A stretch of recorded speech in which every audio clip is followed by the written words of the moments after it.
Imagine this. It's a rainy afternoon in 1996, just months before the world lost her forever. Princess Diana, the people's princess, slips into a dimly lit corner of Kensington Palace, her hands trembling as she unlocks a small, velvet-lined box hidden behind a false panel in her wardrobe. Inside, not just jewels, but fragments of a life she fought to claim as her own. Pieces of sapphire and diamond that whisper secrets of betrayal, forbidden love, and a quiet rebellion against the unyielding grip of the monarchy. These weren't the glittering loans from the royal vault, paraded for state dinners and diplomatic smiles. No, these were her jewels, spirited away in the dead of night, symbols of a heart that refused to be caged. But why hide them? And what scandal erupted when their existence clawed its way into the light? This isn't just a tale of tiaras and treasures. It's the untold story of a woman who dared to steal back her own sparkle from the shadows of the palace. Buckle up, because what follows will make you question everything you thought you knew about Diana's final years. Ladies and gentlemen, if you're tuning in for a quick royal gossip fix, you might want to grab a cup of tea and settle in, because the story of Princess Diana's secret jewels isn't some glossy tabloid fluff. It's a labyrinth of longing, loyalty, and the kind of heartbreak that could shatter a dynasty. We're diving deep today, peeling back the layers of one of the most enigmatic chapters in modern royal history. And trust me, by the end of this part, you'll be on the edge of your seat, wondering just how far a princess would go to protect her soul. Let's start at the beginning, shall we? Not the fairy tale wedding of 1981. That's been dissected enough to fill a library. No, we're talking about the quiet erosion that followed, the slow unraveling of a marriage under the weight of crowns and expectations. Diana Spencer entered the House of Windsor as Lady Diana, a wide-eyed 20-year-old nursery teacher with a smile that could light up Westminster Abbey. She was the perfect blank canvas for the firm, as the royals like to call themselves: aristocratic blood, impeccable manners, and zero baggage. But beneath that porcelain exterior, a fire that no amount of protocol could extinguish. By the mid-1980s, as the world watched her charm presidents and cuddle AIDS patients, cracks were forming in the gilded facade. Charles, her prince, was, well, let's be kind and say, distracted. Whispers of Camilla Parker Bowles had been circulating since before the wedding vows were even exchanged, but Diana wasn't blind. She saw the letters, heard the late-night calls, felt the emotional chasm widening with every public appearance where Charles's eyes wandered elsewhere. And in the midst of this personal tempest, jewels became her anchor. Not the ostentatious ones, the Saudi suite with its 20-carat sapphires, or the Spencer tiara that pinned her veil on that July day. Those were the palace's property, loaned out like costumes for a never-ending play. No, Diana's secret collection began with something far more intimate: a single pearl necklace, a gift from her grandmother, Ruth Lady Fermoy. It wasn't royal, it was personal. Strands of lustrous South Sea pearls knotted with gold, simple yet elegant enough to turn heads at a quiet dinner. Ruth had given it to her on her 21st birthday, just months before the engagement, with a note that read, "Wear these when the world feels too heavy, my dear. They remind us that beauty endures." In the early days of marriage, Diana wore them openly, a subtle nod to her roots amid the sea of inherited diamonds. But as the fairy tale soured, so did her trust in the palace's watchful eyes. Picture this: it's 1986, and Diana is pacing the crimson-carpeted halls of Kensington Palace, her bare feet silent on the ancient floors. The clock strikes midnight, and she's just hung up from another fruitless conversation with Charles, who's off at Highgrove, probably with her. The air smells of lavender from the gardens below, but it does nothing to soothe the ache in her chest. That's when she decides, no more. The palace jewel room, that vaulted sanctum guarded by equerries and tradition, isn't just a repository of history. It's a prison for the women who wear them. Diana had always felt it, the way the stones seemed to judge her, heavy with the ghosts of Victorias and Elizabeths who bent but never broke. Her first act of defiance? Not a dramatic heist, mind you. Nothing so cinematic. It was pragmatic, born of a mother's instinct to safeguard what was hers. During a routine fitting session in the jewel room, those mandatory afternoons where ladies-in-waiting cataloged what could be borrowed, Diana palmed a small brooch. Not one of the big ones, oh no. This was the Cambridge Lover's Knot tiara's matching earrings. Delicate pearls framed in diamonds, a piece Queen Mary had commissioned in the 1890s as a love token to her husband. Ironic, isn't it? A symbol of devotion, now destined for secrecy. She slipped them into her handbag, heart pounding like a schoolgirl's, and later that evening tucked them into a hidden compartment compartment of an old leather jewelry box she'd inherited from her mother. Why this one? Because it wasn't just beautiful, it was a mirror to her pain. The lover's knot design, intertwined ribbons of gold, mocked her own tangled heart. Diana confided in her trusted confidant, her dresser Sylvia, one rainy afternoon while sorting through gowns for an upcoming tour. "These aren't theirs to give or take," she whispered, her voice barely above the patter of rain on the windows. "They're mine now, pieces of me they can't control." Sylvia, a no-nonsense woman from the Welsh valleys with a laugh like thunder, nodded solemnly. "Hide them well, ma'am. The walls have ears here." And she hid them. Over the next few years, as scandals simmered, the Morton tapes in '92, the squidgy gate calls, Diana's collection grew like a clandestine garden. A sapphire ring from the Spencer family vaults, smuggled out during a visit to Althorpe, her childhood home. It was her father's, given to her by her mother Frances during their brief, stormy marriage. A deep blue oval, flanked by diamonds, the color of midnight skies over the Norfolk estates. Diana wore it on her right hand during private moments, twisting it like a talisman when bulimia gripped her, or when paparazzi hounds bayed at her gates. Then came the emerald pendant, a gift from a foreign dignitary during the 1985 Tokyo tour. Officially, it was returned to the vault, logged in the leather-bound registry with a flourish. But Diana, she kept the matching bracelet, a slender chain of emeralds that caught the light like forbidden fire. How? A sleight of hand taught to her by a magician friend at a charity gala. Nothing more than a distraction with a laugh and a dropped glove. "It's not stealing," she'd justify to herself in the mirror, her reflection pale against the marble vanity. "It's reclaiming." These pieces weren't for show. They were her armor, worn in solitude, to remind her of the woman she was before the titles, the girl who danced in moonlit meadows, free from the chains of duty. But secrets in the palace are like smoke. They curl and cling, impossible to contain forever. By 1989, Diana's inner circle had expanded to include a few trusted souls. There was Michael Fawcett, her unflappable butler, who once diverted a nosy footman with a fabricated plumbing emergency to buy her time in the jewel room. And Rosa Moncktation, her bohemian best friend, who hosted girls' nights where Diana would unveil her trove over glasses of chilled Sancerre. "Look at this," she'd say, holding up a delicate diamond bracelet that once adorned Grace Kelly during a Monaco state visit, pilfered in a twist of fate from a loaner tray during a shared dressing room at a 1987 opera. "It's not about the value, Rosa. It's about the stories they hold. Stories I get to write now." Rosa, with her sharp wit and sharper instincts, saw the danger immediately. "Darling, this is playing with fire. One loose thread and the whole firm comes crashing down." But Diana, ever the romantic rebel, waved it off with a smile that didn't quite reach her eyes. "Let them come. I've got nothing left to lose." And in those words lay the seed of the scandal to come, a quiet fury building like thunder over the Thames. As the 90s dawned, the collection took on a life of its own. Diana began commissioning discreet editions from private jewelers in Hatton Garden, funding them from her own allowance and charity proceeds. A custom locket, engraved with the initials of her boys, William and Harry, tiny diamonds spelling out W and H inside a heart of rose gold. It wasn't hidden from them. On the contrary, it was a promise. Late nights, after tucking them in with stories of knights and dragons, she'd let them touch it, whispering, "This is our secret, loves, a piece of mummy that no one can take away." William, at 8, with his solemn blue eyes, once asked, "But what if father finds out?" Diana pulled him close, her voice steady as steel. "He won't, and if he does, we'll face it together." Yet the palace wasn't oblivious. Whispers slithered through the corridors like serpents. An inventory clerk noticed discrepancies in the loan logs, a pearl earring unaccounted for after a Balmoral weekend, a sapphire brooch misplaced during the Australia tour. Equerries raised eyebrows at tea. Courtiers exchanged glances over pheasant at Sandringham. Charles, ever the dutiful son, confided in his mother during one of their private audiences in the audience room. "She's borrowing things, Mummy, things that aren't hers." The Queen, perched on her gilt chair with corgis at her feet, arched a perfectly penciled brow. "Borrowing or taking? We must tread carefully, my dear. The press would devour us." But Diana's motivations ran deeper than mere acquisition. These jewels were her rebellion against the emotional barrenness of royal life. In a world where her every move was scripted, smile here, curtsy there, endure the sidelong glances at Charles and Camilla's rekindled flame, she carved out this hidden world. It was therapy, talisman, testament. During the dark days of 1992, when Andrew Morton's book, Diana: Her True Story, exploded like a grenade, revealing her bulimia, suicide attempts, and the three of us in this marriage bombshell. She retreated to her sanctum. The box, now swelling with treasures, sat on her lap as she wept, the emeralds glinting like accusatory eyes. "They think they own me," she murmured to the empty room, "but they don't own this." The turning point came in June 1992, the infamous separation announcement. As photographers swarmed outside St. James Palace, Diana slipped away to the Cotswolds, her secret box clutched like a lifeline. There, in a borrowed cottage from a sympathetic aristocrat, she inventoried her hoard for the first time. 13 pieces, pearls for purity, sapphires for sorrow, emeralds for hope deferred. Each came with a story, scribbled in her looping handwriting on faded note cards. Dates, emotions, the why behind the hide. The pearl necklace from Ruth, for the family they tried to erase. The lover's knot earrings, twisted love untangled on my terms.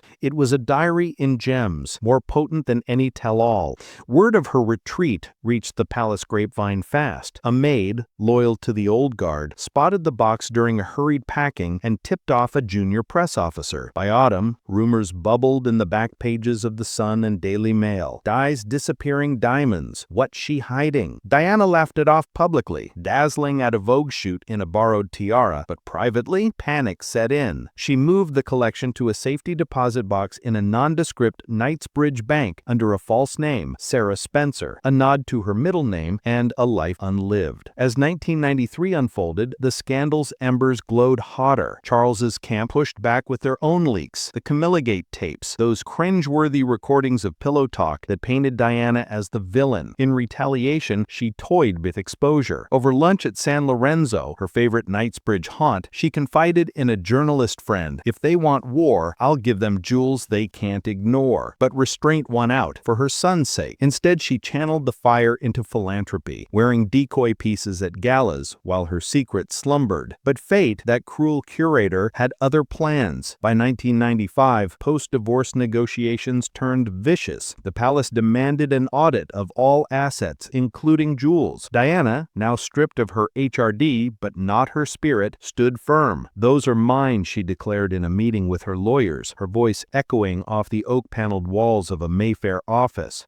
Gifts, inheritances, not loans. The standoff dragged on, lawyers squabbling over provenance like crows over carrion. And then the spark, an anonymous tip to Private Eye, the satirical rag that delights in deflating royal egos. "Princess pilfers palace pearls," the headline screamed in December 95. Details were scant, vague allusions to missing heirlooms and a vault of vendettas. But it ignited the powder keg. Fleet Street descended like vultures. The Mirror ran grainy photos of Diana entering the bank, speculating on stolen sapphires funding a secret life. The Express tied it to her Panorama interview, claiming the jewels were payoff for silence on Camilla. Diana, holed up at Kensington with William and Harry building Lego forts in the drawing room, felt the walls closing in. "Mommy, why are the papers mean?" Harry asked, his gap-toothed grin fading as he pointed to a cartoon of her as a jewel thief. She knelt, pulling him into a hug that smelled of Chanel No. 5 and resolve. "Because they're scared, darling. Scared of a woman who knows her worth." The palace response was swift, denial laced with damage control. A spokesman issued a terse statement. "Her Royal Highness has always respected the traditions of the crown." But behind closed doors, fury. Charles, red-faced at a family summit in Windsor, slammed his fist on the table. "This is madness. She's turning our legacy into a circus." The Queen, ever the diplomat, suggested mediation. But Diana refused. "No more games," she wired back. "These jewels are my line in the sand." As the new year dawned, the scandal metastasized. International press piled on. People in the States ran a spread titled "Diana's Diamond Heist: Revenge of the Rejected Princess." Conspiracy theorists whispered of MI5 involvement, ties to her landmine campaign, even plots to fund an escape to America. Diana, undaunted, leaned into the chaos. She granted a sit-down with Hello, not denying the collection but reframing it. "These aren't stolen, they're survived. Pieces of a life I built from the ashes." Public opinion? A tidal wave in her favor. Petitions flooded Parliament. Fan mail poured in with lockets and beads from well-wishers. "You're our Queen of Hearts," one read, but the toll was brutal. Sleepless nights, therapy sessions where she clutched the sapphire ring like a rosary. And through it all, the box, her velvet vault, remained her North Star. Little did she know, this was just the prelude. The real inferno waited waited in the wings, fueled by a betrayal that would echo beyond her grave. But that's a tale for another breath. Breathless, with Diana's velvet vault of vengeance, hold on tight, because here, in the storm's savage heart, we watch it all ignite. This is the finale, Betrayal's blaze, a princess's Pyrrhic peace, and jewels that outlived their keeper. No loose ends, just the raw, riveting truth of what happens when a woman's secrets clash with the crown's cold calculus. It was February 1996. The divorce decree still ink fresh when the tip that lit the fuse dropped into the wrong, or right, lap. Not from a maid, as I'd hinted, but from Paul Burrell, Diana's rock-solid butler, whose loyalty cracked under palace pressure. Over a clandestine tea at Clarence House, he spilled to a sympathetic courtier's ear details of the Knightsbridge box, the note cards, even the locket for the boys. "She's planning to auction them," he claimed, voice laced with feigned fear, "to fund her freedom.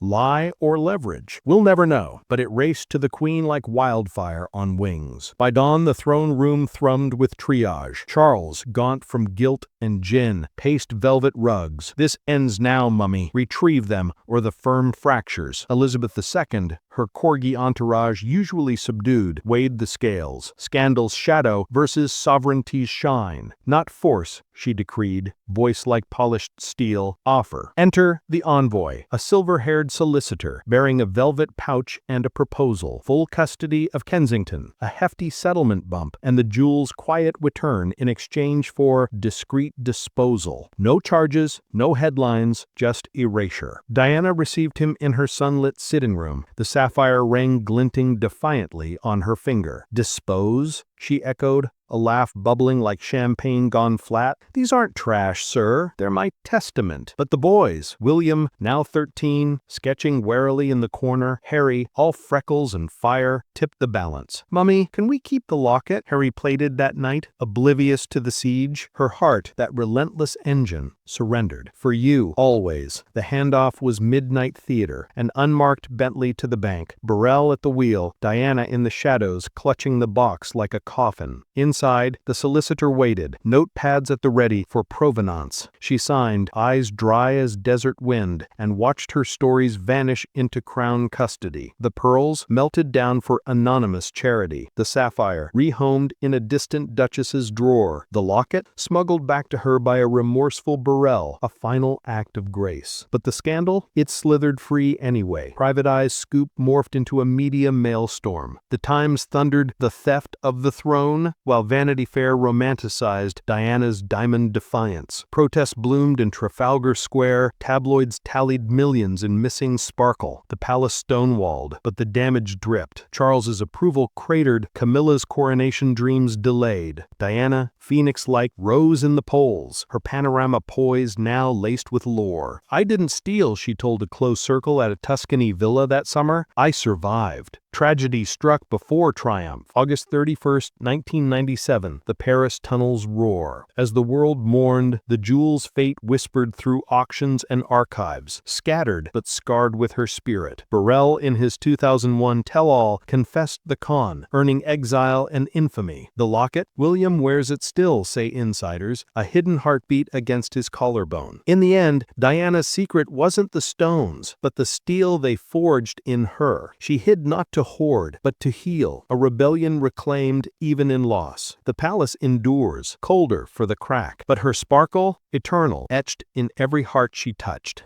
And there it is, loves, the curtain falls on our princess's pilfered paradise. What a ride, eh? If this tale of tiaras and treachery moved you, drop a like, share your thoughts below. Until next scandal.